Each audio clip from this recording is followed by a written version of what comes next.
Good morning, everyone. I am going to discuss how to change the time, place, position from direct to indirect narration.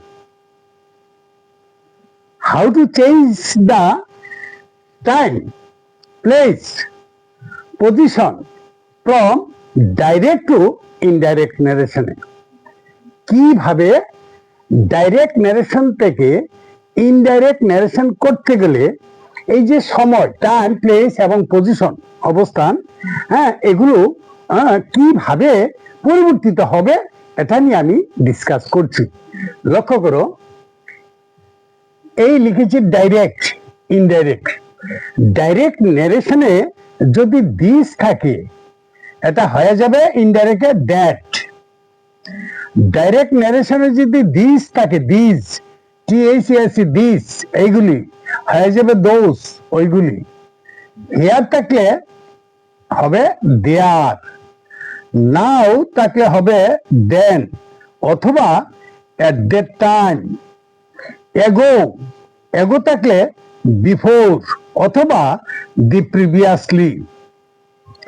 Das থাকলে হবে so অথবা in that way.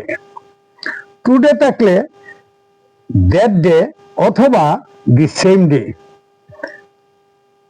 Long ago, long before. ঠিক আছে?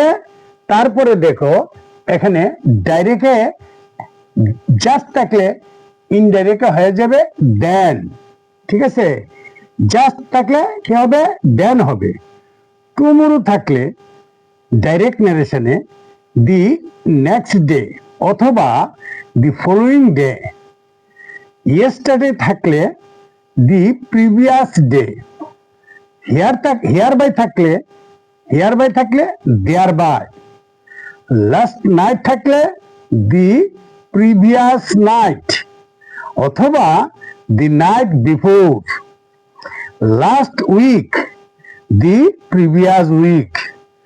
Next week the following week. Okay, আমি আবার পড়ছি। Direct থেকে indirect ন্যারেশনে যখন আমি একটা সেন্টেন্সকে রূপান্তরিত করব, তখন ডাইরেক্ট ন্যারেশনে যদি এই যে ডাইরেক্ট ন্যারেশনের নিচে লিখেছি এগুলো এইভাবে ইনডাইরেক্টে পরিবর্তিত হবে। ঠিক আছে? এখানে লিখেছি, এখানে ডাইরেক্ট ন্যারেশনে যে লিখেছি ইনডাইরেক্ট ন্যারেশন করতে গেলে এইভাবে পরিবর্তন করতে হবে। আবার পড়ছি, ডাইরেক্ট ন্যারেশনে যদি দিস থাকে এটা পরিবর্তন হবে দ্যাটে।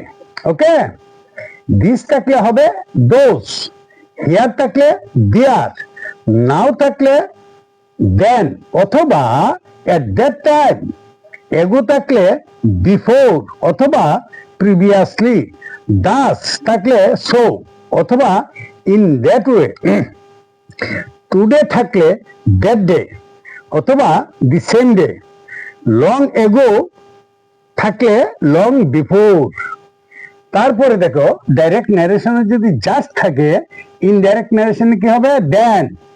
টুমরো থাকলে দি নেক্সট ডে অথবা দি ফলোইং ডে। ইয়েস্টারডে থাকলে the previous day. Hereby থাকলে দেয়ার বাই। লাস্ট নাইট থাকলে দি প্রিভিয়াস নাইট অথবা the night before. Last week the previous week. Next week the following week. এইভাবে direct narration থেকে indirect narration করতে গেলে এগুলি পরিবর্তন করতে হবে। আমি পরবর্তী ক্লাসে একদম অ্যাসার্টিভ সেন্টেন্স থেকে শুরু করব, কিভাবে এগুলি পরিবর্তন হয় আমি দেখিয়ে দেব। আমি তোমাদের কাছে এটাই অনুরোধ রাখবো, তোমরা আমার এই ক্লাসগুলি নিয়মিত প্রতিদিন অন্তত 15 মিনিট দেখো। দেখবে তোমরা ইংরেজি গ্রামার সম্বন্ধে আর কোনো অসুবিধাই হবে না। ঠিক আছে? আর আজকের এই যে ক্লাসটা করলাম তোমাদের কাছে কেমন লেগেছে? যদি ভালো লেগে থাকে তাহলে বন্ধু বান্ধবদের কাছে এটা বেশি বেশি করে শেয়ার করবে। আর যারা আমার এই চ্যানেলে নতুন তোমরা এটাকে সাবস্ক্রাইব করে দেবে। হ্যাঁ, তোমরা তোমাদের বন্ধু বান্ধবদের কাছে শেয়ার করে দেবে, যাতে আমার এই ক্লাসগুলি দেখে তোমাদের বন্ধু বান্ধবরা উপকৃত হতে পারে। Okay, thank you so much everyone.